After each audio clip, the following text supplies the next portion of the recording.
Welcome to Fruit to Knitting. I'm Madeline. And I'm Andrea. And this is the first of our travel vlogs for our trip to the UK. We're spending the next 4 weeks traveling throughout the UK to do various interviews with interesting and talented guests. So during that time, we won't be able to do a proper episode for you guys. So we wanted to keep you updated by documenting this in a travel vlog and telling you where we are and what we're up to, although the interview guests will remain a secret for now.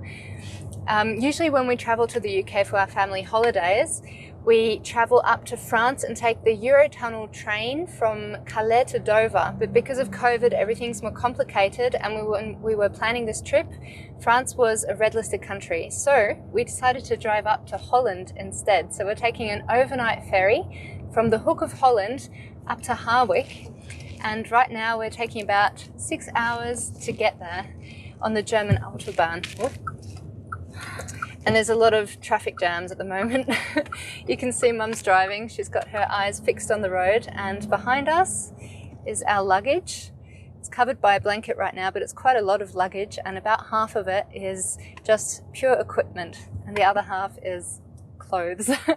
So we'll see you in about 6 hours in the Hook of Holland. Bye. Bye.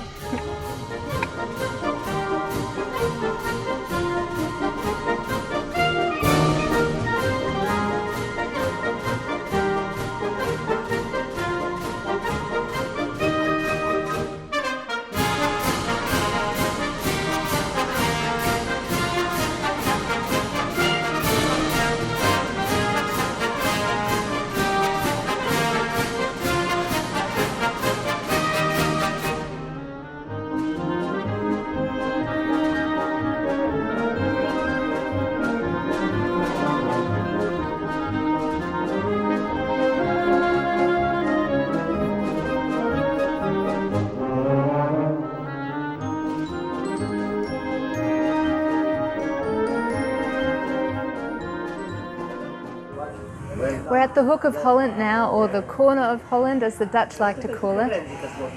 You can see we've already boarded. The Hook of Holland is a little beach town close to Rotterdam, and historically it's quite interesting because it was a important strategic location for the Nazis during World War II, as it was part of their Atlantic Wall.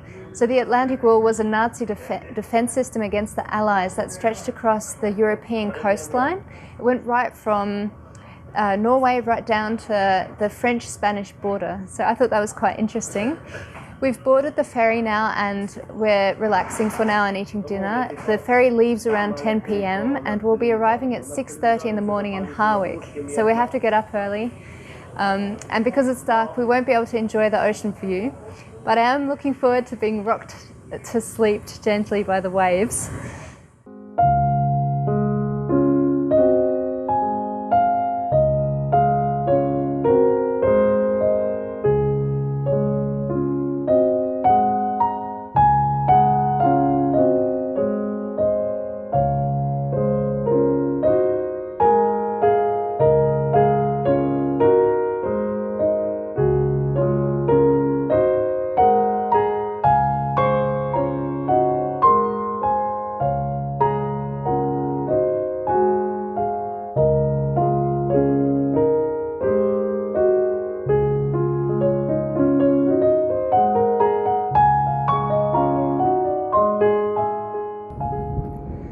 So I'm back. We were woken up at 5:30 this morning in the ferry, so we had a 3-hour drive after that as well, and Mum's extremely tired, so she's having a nap upstairs. Our current location, so our accommodation for 2 days, is the Cliff Top Inn, and as you can see it's right at the beach. We're super lucky, and it's stunning weather that's greeted us here in England.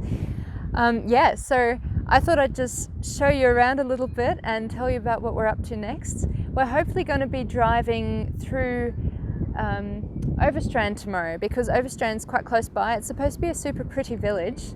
It was actually made popular by through the writings of Clement Scott, who was a famous theatre critic in London, writing for the Daily Telegraph back in the late 19th century, so quite a while back. And he visited Overstrand one day and thought it was absolutely beautiful, so he raved about it in many of his articles and called it Poppy Land, attracting many wealthy people, particularly from London.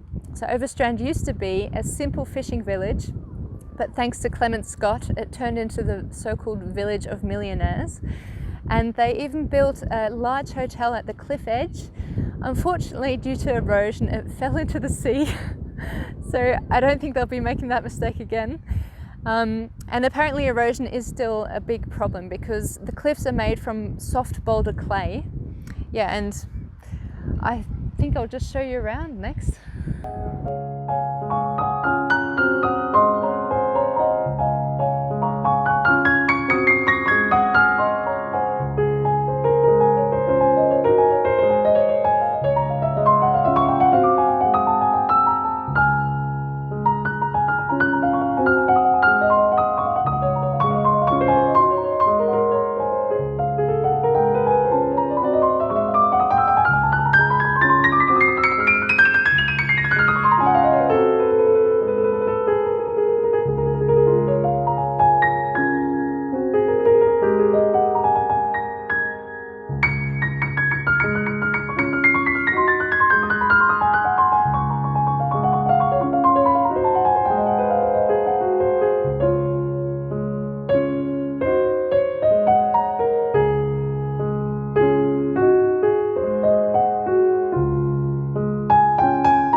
Hello again. Last time I forgot to tell you that we're in Norfolk at the moment. Our first interview is tomorrow, but today we're driving around to different locations that are related to this interview. So as you can see, Mum's driving again. And trying to concentrate. Yes, while I'm chatting. The area here is really beautiful. We're still blessed with stunning weather. And the houses are really interesting. They're a mixture of red brick, of course, and they have these large walls of large pebble stones in them as well, stuck together with what I guess is concrete. So we're enjoying ourselves a lot. It would be good to know more about exactly what they're built out of because they look so unique to this area. That's true.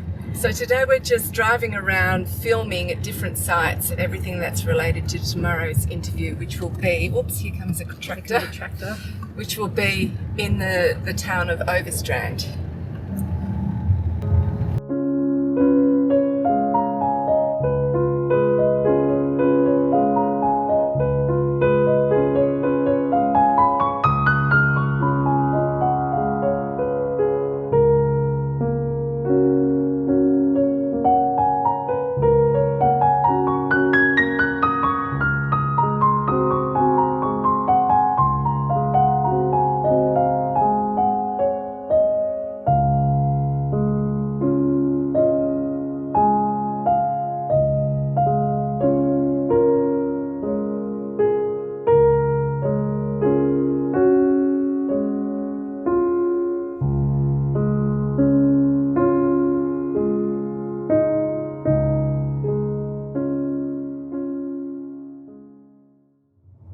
So we just finished filming the second location, and next door was this gorgeous old church that we had to have a quick visit to. We found out that the style of building in this area is called brick and flint. So we've got the red bricks and then the round flint stones. Sometimes they're not round though, because they get cut in half, and then the flat surface sticks to the outside of the building, and that's called naps, I think. And some of these buildings date back to the 14th century, which I think is amazing. Yes, we were thinking these flint stones were just massive big pebbles. Yeah.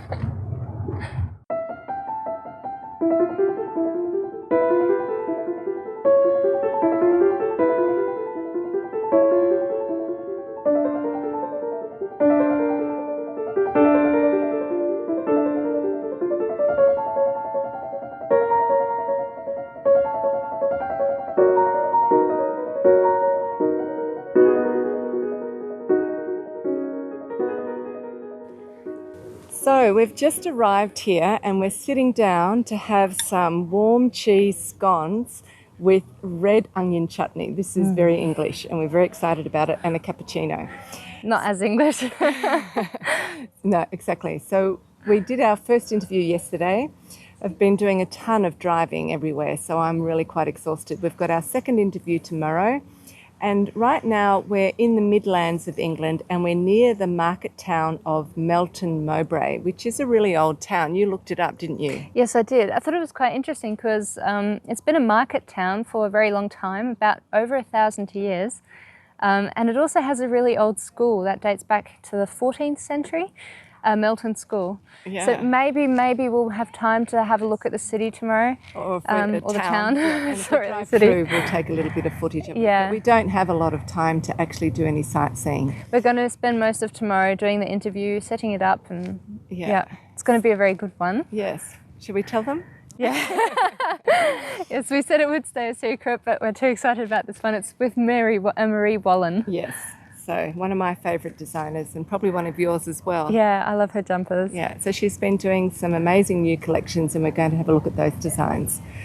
Okay, well, we're going to drink our cappuccinos before they get cold and enjoy our red onion chutney. So cheers and we'll see you later. Bye.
A few days ago, Mum did the interview with Marie Wallen, and we also took some footage of Marie knitting in her garden.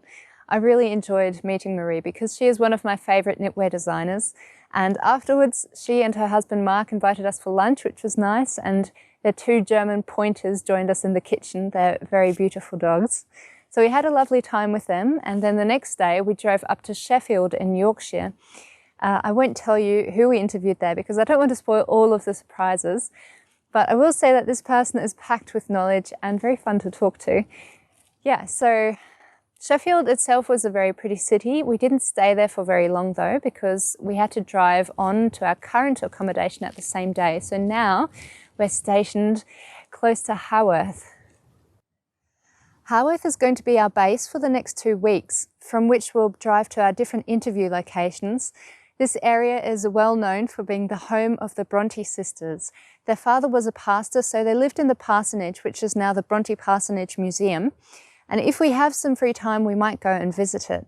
This area is also where the movie adaptation of the children's novel, The Railway Children, was filmed. I loved watching that as a child. And in fact, this landslide scene is close to where we're staying. So in our next vlog, we do hope to show you where the Bronte sisters lived and some scenes where The Railway Children was filmed. Hello again. So we've come to the end of our very first Yorkshire travel vlog and I really hope you've enjoyed it. I'm grateful to Madeline for doing lots of little filming and snippets and putting it together. We've had a long day today doing some more filming, so it's the evening. You can see this beautiful light. It's been really gorgeous weather. Today we walked down the cobbled street of Haworth, which is quite famous because of its connection with the Bronte sisters, and of course we visited the church where their father was the pastor. Tomorrow we're going to take a steam train ride, which will be really fun. That'll be fun, yeah. So we'll take some footage and show you that. And then the following day we're driving right up to the top of Cumbria for our next interview. So thanks for spending time with us and I hope you've enjoyed what we've put together. We'll see you very soon. Bye. Bye.